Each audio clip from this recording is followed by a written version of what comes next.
Why performers leave the industry, shelf life, burnout, and big life events. Hi, Sandra Mazili here, founder of Inner Action Counselling. Visit www.inneractioncounselling.co.uk. This video is all about leaving the performing arts industry, either planned or it's sudden and unexpected. I've got other videos about giving up. So one is about dark thoughts you can have that make you think you want to give up when you really don't want to. And I've got another one that focuses on abuse in the performing arts. So links to those below this video. And this video is about that shelf life quality. So we know we have to leave and we've planned it, or it's a sudden and unexpected, well, we have to go, there's no option. So whether it's a graceful exit or it's a painful turning point, we're going to explore the emotional and practical realities of leaving the performing arts career. So as well as being a psychotherapeutic counsellor, I'm also a performer.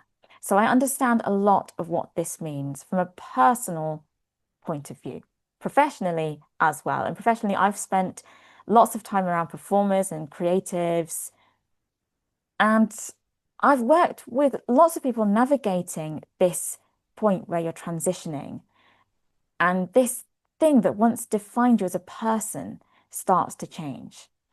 For performers, leaving the industry or even thinking about it can feel like a sort of identity crisis. And I'm not exaggerating when I say that. It's rarely just about finding another job. It's about who you are when you're not a performer anymore. Many of us grow up hearing that the career has a shelf life. And I'm doing air quotes in my head.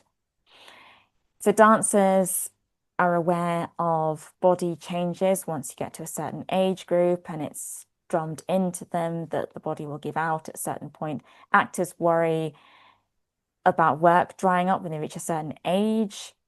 Musicians fear being replaced by somebody younger and newer. The idea just gets under your skin that your value depends on being at your peak or being chosen. And the truth is, careers are rarely linear in the arts. And I want to touch on the ideas of either being replaced or, work just disappearing after certain age groups. So you've got actors who are thinking about, well, as they get older, work disappears. And I think it changes. So think less girl or boy next door and more grandparenty type parts. So rather thinking, well, there's no work, it's different work. And I can completely identify with the musicians being replaced thing, because I know I started out being the replacement. So I'm like, yeah, that hit a nerve for me. But as I said, in the arts, it's rarely going forwards along a stable track. I'm thinking of in filming where you've got the cameras and there's almost like a train track going straight across.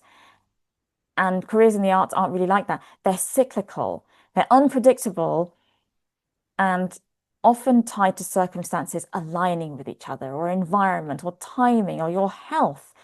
And when that cycle slows down, it can feel like failure, even when it's simply life changing or moving forward or going in a different direction. A big part of my work with transitioning performers involves separating self-worth from performing. And if you're a performer, you know exactly what I mean. If you have a rough day at work in a normal job, stuff happens at work and you go home. It's not the beginning and end of your life if, I don't know, so-and-so gets the wrong folder from you, or you've pressed photocopy 50 times instead of 5 times. I'm being a little bit flippant, but I think you know what I'm getting at. That sense of if you've made a mistake on stage, on set, in a studio, it's very hard not to take it personally and accept full personal responsibility this is something awful that I've done, rather than this is a thing that happened in my job. So the idea of that self-worth separation being that you are not, your whole being is not your last production or your latest review or how many followers you have.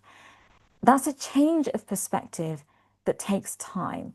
And it's one of the most freeing changes a person can make. Now, I want to talk about burnout as well, because burnout in the creative industries looks rather different from burnout in most jobs. You can love your work and still find it's consuming you. You've got rehearsals, touring. If you haven't spent a night on a tour bus, I don't think you've lived. You've got auditions, rejection, uncertainty, that constant need to be available, and that can erode your sense of stability and even your sense of self sometimes. And it can be particularly true whether you're represented or you have agency representation. You can get opportunities literally like that. You've got your day and you're fairly clear about what's going to happen and when it's going to happen, and then you get an email that destroys the whole thing and you have to just down tools and do this whatever audition or organize transport the next day to be somewhere for a job. And you're like, right? So that uncertainty, and that can be a nice thing, but it's still exhausting. And for many of us, burnout creeps in quietly, right? You start to dread what you used to enjoy. The adrenaline that once kept you going and kept you up starts to drain you instead. And sometimes we push through. Hear that? Just push through. I mean, I remember this was my teens, I think into my 20s. Like if I was ill, but I was well enough to do whatever the production was, I'd sing through it. But if you're pushing through for years, that doesn't work for your health. It really doesn't. Mentally, physically, emotionally, it just does not go. But sometimes we can feel that if we step back, that we're giving up. So we have to push through, because if we step back even for a little bit, well, that's giving up, and we don't give up. The show must go on and all that.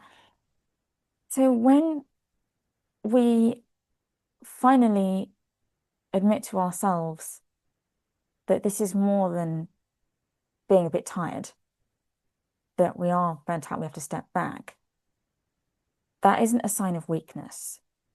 This burnout stuff is information.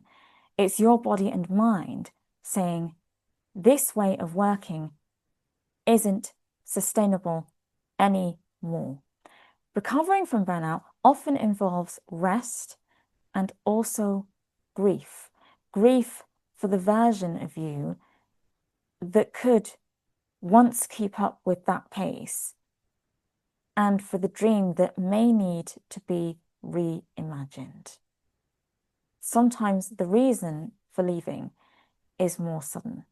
Life-altering illnesses. Even when someone recovers from the illness itself, the aftermath leaves that person's body in a very different state. I mean, long COVID, anyone? Do you remember the days when people were like, oh, that's not a thing. We know now it's a thing.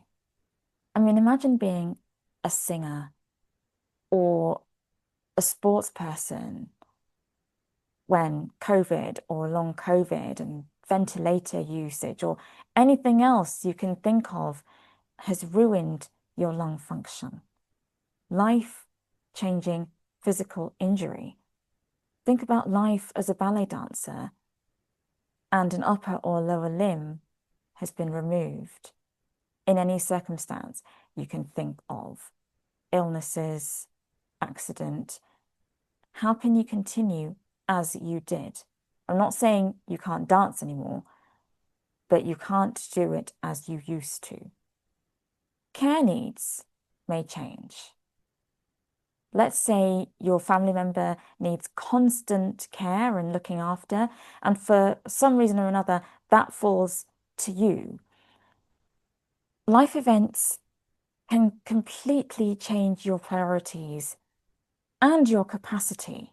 As a performer, you might develop a condition that involves chronic pain or just chronic pain in of itself, and that can make touring very, very, very, very, very difficult.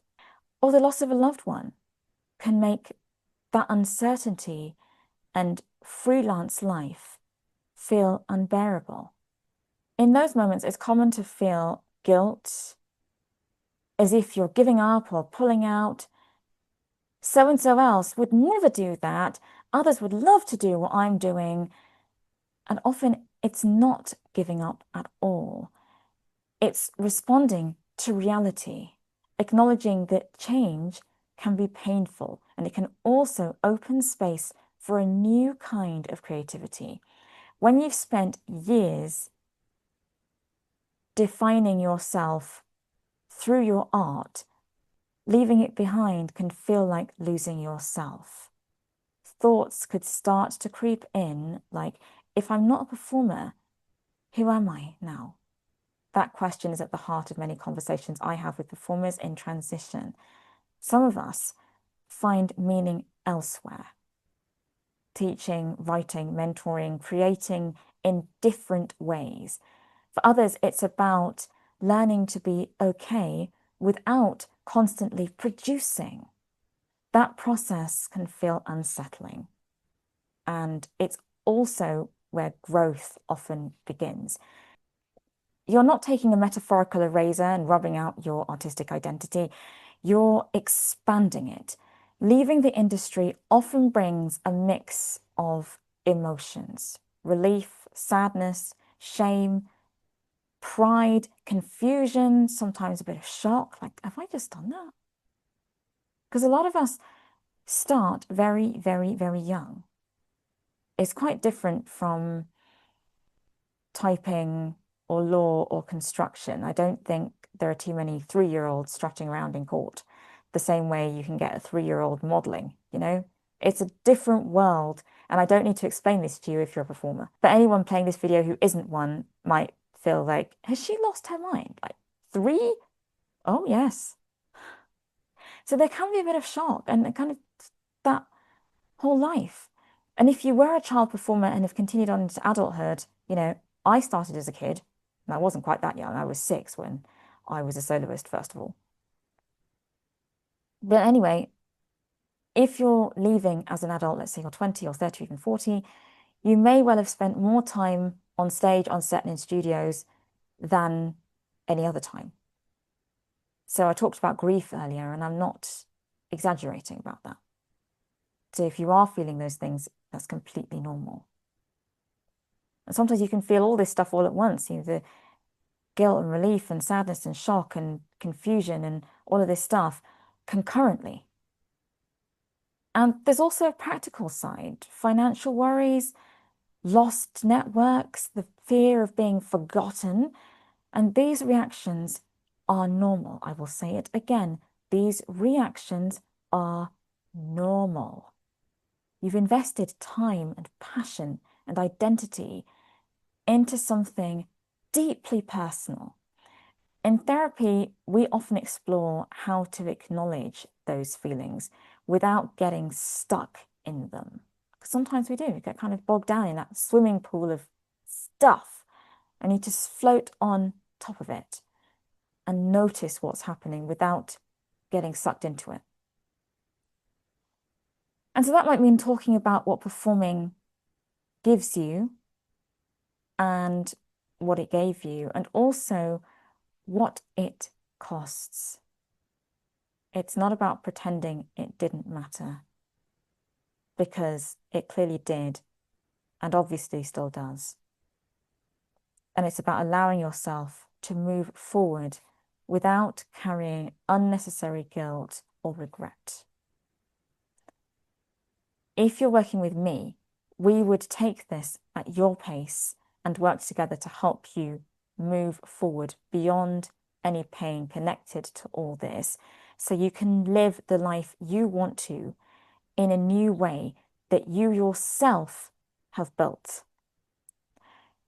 And lots of people assume that leaving the performing arts means closing the door on it completely. But for a lot of performers, it's more like redefining the relationship. You might still perform occasionally or use your creative skills in a new way, perhaps through teaching, coaching, community work, or even a completely different field, transferable skills. Creativity doesn't disappear when the job title changes. It finds new forms. That's something I come across a lot in my work. People rediscovering what creativity means to them once it's not tied to survival or success matrices. If you're playing this video because you're wondering whether to stay or step back or leave the industry, I want to say it's okay to question this. I will say it again, it's okay to question this. If you know that your time in the spotlight has come to an end because of life-altering circumstances, leaving the spotlight doesn't have to mean leaving this industry completely if you don't want to. Your part in it will look different, but no less important than before. It doesn't mean leaving equals fail, or you've stopped being a performer. It means you're a human being, and something in your life may be ready to change. Talk to someone you know, like, and trust, whether that's a counsellor, a trusted friend,